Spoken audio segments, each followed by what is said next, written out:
Chapter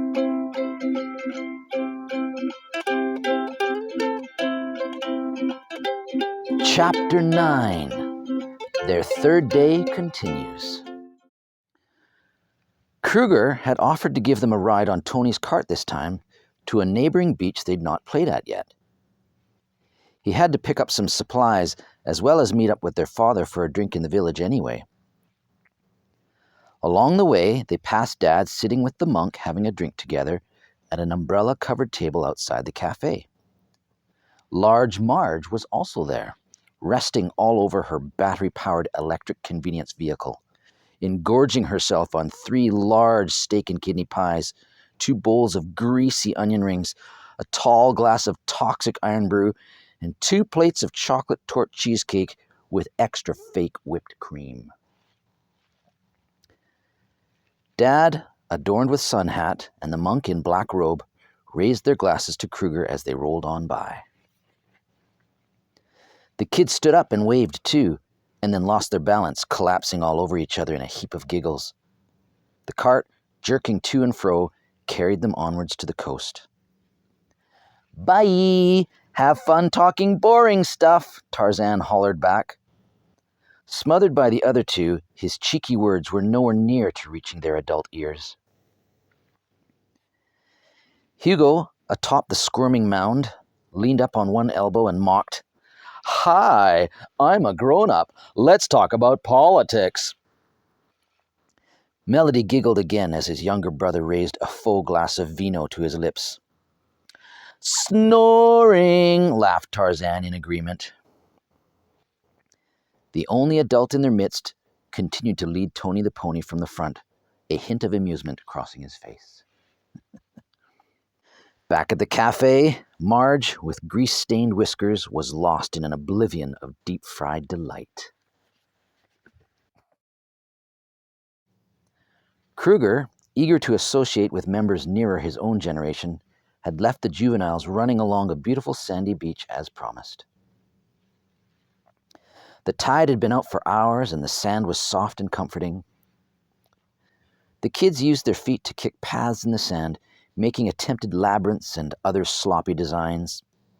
They even wrote silly sayings along the beach, visible only to gullible aircraft passing high overhead. You know, harmless things like SOS and help, or we're shipwrecked on an island and call 999, or if you can read this, we've already been eaten by sick and twisted evil native cannibals. Their originality was somewhat lacking. Melody was a bit more productive, taking her time collecting pretty colored pebbles and seashells for Dad. Occasionally, the wind would pick up and whip sand directly into their eyeballs like a Saharan desert sandstorm, so that was fun too. Hugo, suddenly realizing he needed to use the toilet, stopped what he was doing and said he suddenly realized he needed to use the toilet. Seeing the long stretch of sand before and behind them, Tarzan noted, "You're nowhere near town, and there's no privacy to go out here anywhere." Hugo agreed, it dawning on him that he might just have to leave the others and strike out for the hoose ahead of them. "Aw man, you guys stay and hang out. I gotta make a move or something's gonna go horribly wrong." Tarzan made fun of his pal, giving an awesome impression of him sharting his pants real bad. For more refined readers, feel free to substitute the phrase, "soiled his drawers." He raspberried. "Go ahead, Huey," his sister said, swatting their immature friend on the arm. "We'll meet up with you later." I gotta go," Tarzan moaned after Hugo, trotting stiffly away. Hugo ignored him, focusing solely on his goal of getting home ASAP.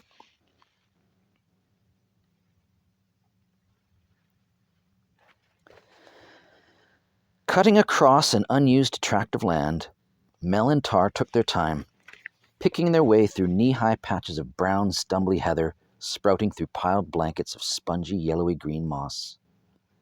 The comfort of the sunshine warmed their spirits, making time slow right down.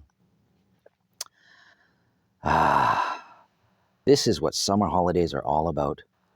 No school, no homework, no responsibilities. Just hours and hours of lazy freedom lasting for weeks on end. Bliss. They poked about, snooping in rabbit holes, becoming startled with surprise when a hare would suddenly bolt off, or a pheasant would flap away in raucous alarm if they happened to stumble too close to its hiding spot. When that happened, they would stand there, breathing hard, looking at each other, one hand leaning on the other's shoulder, the other hand on their own racing heart, as if holding it down, glad it hadn't also escaped, fleeing from their throats.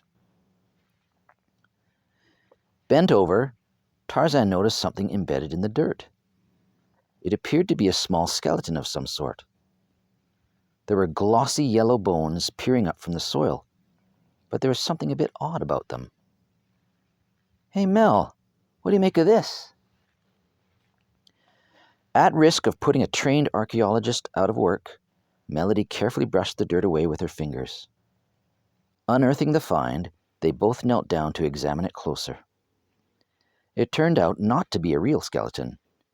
In actual fact, it was a simple plastic model of fake dinosaur bones, designed to give a young child some constructive satisfaction putting it together, assembling part A with part B, slotting part C into slot D, and gluing part E to part F, and so on.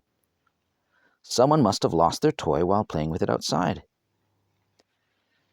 "Hey, that's pretty neat," said Tarzan. "I found it. I'm keeping it."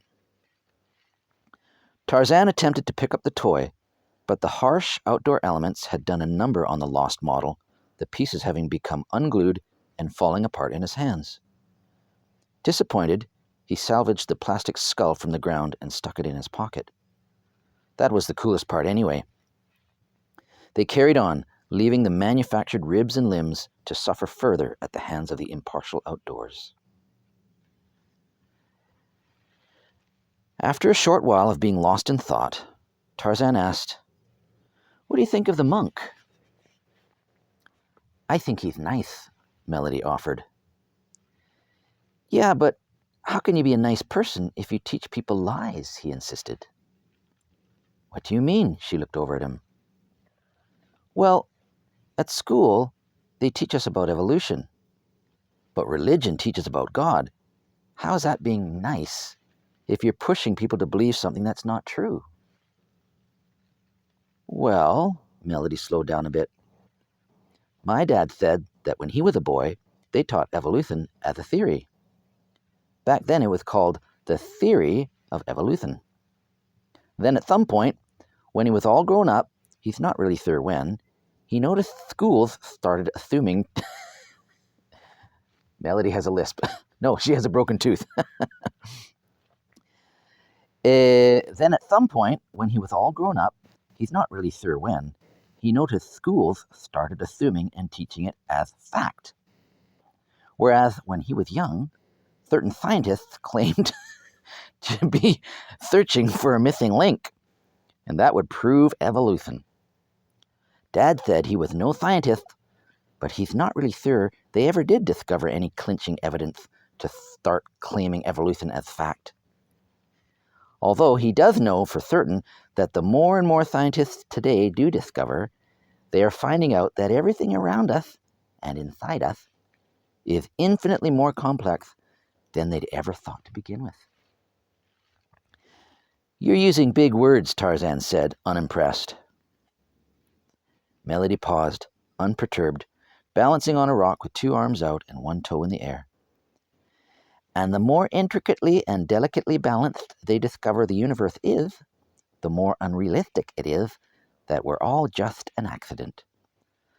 The possibility of us existing thanks to random chance is really, really quite illogical." Mel slipped off the stone, giving Tar a playful bump. "So," she teased, "now who's teaching lies?" That's a good point," he considered. "That's not very nice of school either, if they're not teaching us what's true." "No, it most certainly isn't." "Whoa," she interrupted herself. Take a look at these bones. Melody pointed to her feet in front of her, happening to come upon a real skeleton with real bones.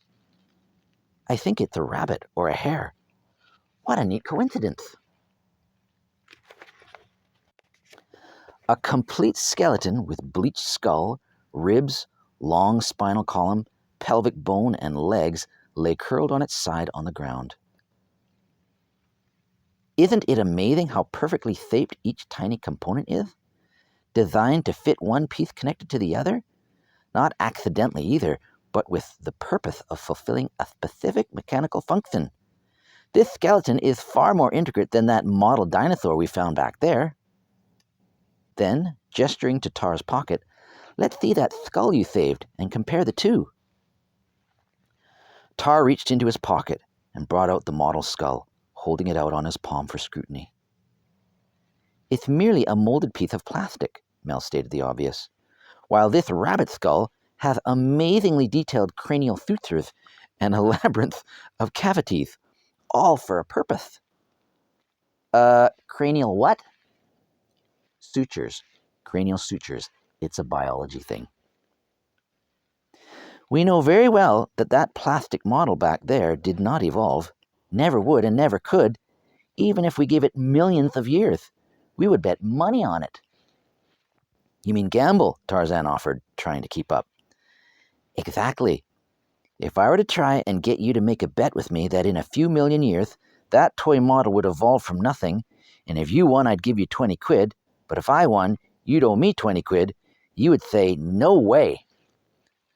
And yet, isn't it silly that we're expected to believe that this incredibly detailed skeletal structure of a rabbit was accidentally designed by a process called evolution, which cannot think, predict, evaluate, design, or recalculate, much less create? Tar's brain was getting scrambled and was tempted to stop paying attention. Having to interpret her new lisp wasn't helping. Mel continued on a roll. So, why do we believe that evolution can evolve a whole human being with all of our complex biological systems, our complicated emotions and sense of morality, but it can't even evolve a far more simplistic toy model which serves no purpose other than for a kid's amusement? Wouldn't that be much easier to do? Aren't the odds more in favor of something simple evolving that wouldn't require any clever designing or structural engineering? Wouldn't that most likely win any bets? Never mind all the diverse plants and animals, oxygen and water, rocks and mountains, stars and glaciers, and even the tiny cells within every living thing. Dad says they don't ask questions like these in college or university, and because the professors have no logical answers, people who ask honest questions get ridiculed instead. Wow, you lost me, but I'm betting you're saying God created everything. Tarzan looked over at Mel. Then, remembering her brief Bible reading at the kirk yesterday morning, he thoughtfully turned his face up toward the sky. Well, if he did, she replied, it's certainly not an option taught in schools very often, that's for sure. The two fledgling philosophers carried on together in the late afternoon sun, pondering the existential questions of life. Tarzan, admiring his childhood crush stepping lightly through the heather, was again briefly tempted to reach out and hold her hand. Melody, humming a soft tune herself, was content in her serenity. I wonder if Huey made it home by now.